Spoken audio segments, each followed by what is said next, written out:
Growth hacking. It's what allows a few broke college kids to go from starting a business out of their dorm to owning a multi-billion-dollar company. And today, I'm going to explain exactly what it is.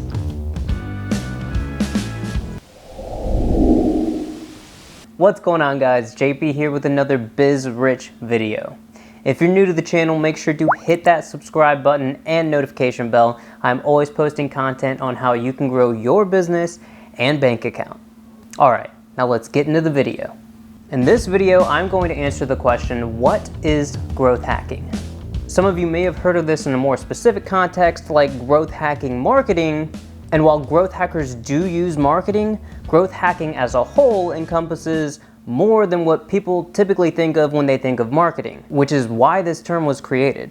This term is credited to Sean Ellis, who coined the term growth hacker in 2010 when he used it in a blog post. He felt that what he did as a marketer within startups was different than traditional marketing and decided to call himself a growth hacker. And let me be honest, this video was a little difficult to prepare. At first, I didn't really even understand why there was this term growth hacker, mainly because I was familiar with everything that growth hackers do because of my experience in marketing and in startups. And that's just it. What growth hackers do is not necessarily new. It's simply a cross-functional role that exists outside the divided structure of traditional business organizations. So basically, in traditionally structured businesses, you'll have different departments such as business development, product development, IT, finance, and the marketing department. But growth hacking exists outside of all of these traditional functions and is involved in basically everything that contributes to one thing, which is growth. Simply put, I see growth hacking as primarily involved in two functional areas. Those two areas are marketing and product development. On the marketing side, you are focused on aggressively driving customer acquisition.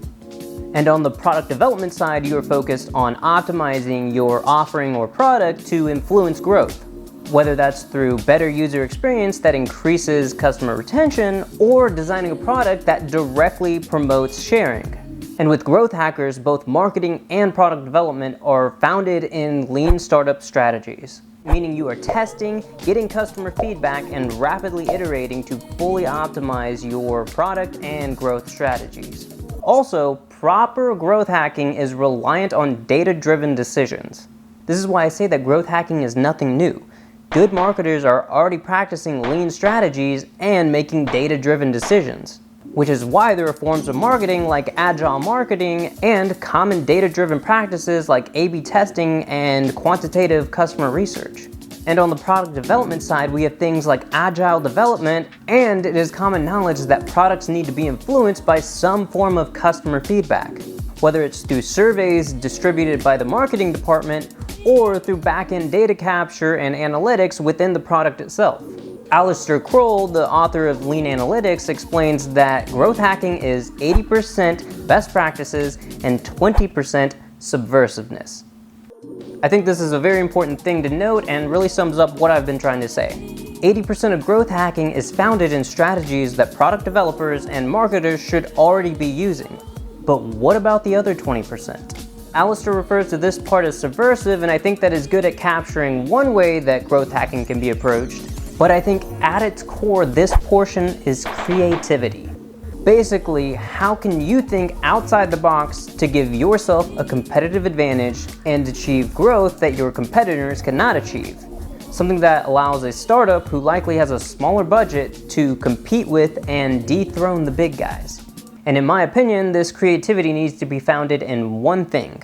And that one thing in marketing is called a viral coefficient. There is a common measure in marketing called the referral coefficient, which measures how many customers refer people to your product and how many of those referrals convert to customers. Typically, companies have referral coefficients that are less than 1, but the holy grail is when companies achieve a coefficient that is greater than 1, which is called the viral coefficient.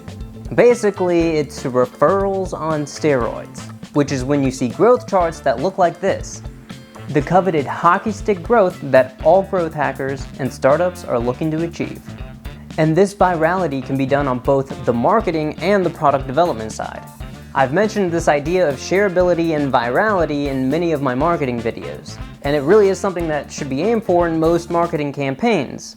You want your marketing to be shareable, something that when people see it, they just have to send it to someone else. And on the product development side, shareability can be addressed through overall customer experience. Basically, customers enjoying your product enough to want to share it with the people they know. Additionally, on the product development side, you can promote virality through the actual integration of a share function. This is also common practice nowadays, but was a truly innovative growth tactic when it was first used by companies such as Dropbox, who incentivize referrals by giving extra storage space to the customer that referred someone and the customer signing up. So basically, all the things I've talked about added up together is growth hacking. And in case that was too fast or not concise enough, here's a recap. Growth hacking is when marketing, product development, and lean startup strategies are combined and hyper-focused on growth. This growth is achieved through creative marketing and product design that promotes virality, or at least utilizes a comparably smaller budget to achieve disproportionate results compared to the capital deployed. So yeah, that's really it. Just think outside the box, run experiments, make data-driven decisions, and aim for disproportionate results. Mainly virality. And guys, let me know in the comments if anything in this video was unclear. I'm going to be making multiple videos on this idea of growth hacking and growth hackers and the tactics and techniques and strategies behind that. So yeah, just let me know in the comments what I can do better next time, what you still have questions about. Hopefully all of these videos can help you on your business journey, and hopefully you can help me out on my YouTube journey by clicking that like button and subscribing to the channel. Well, that is it. Thanks for watching. See you next time. All right.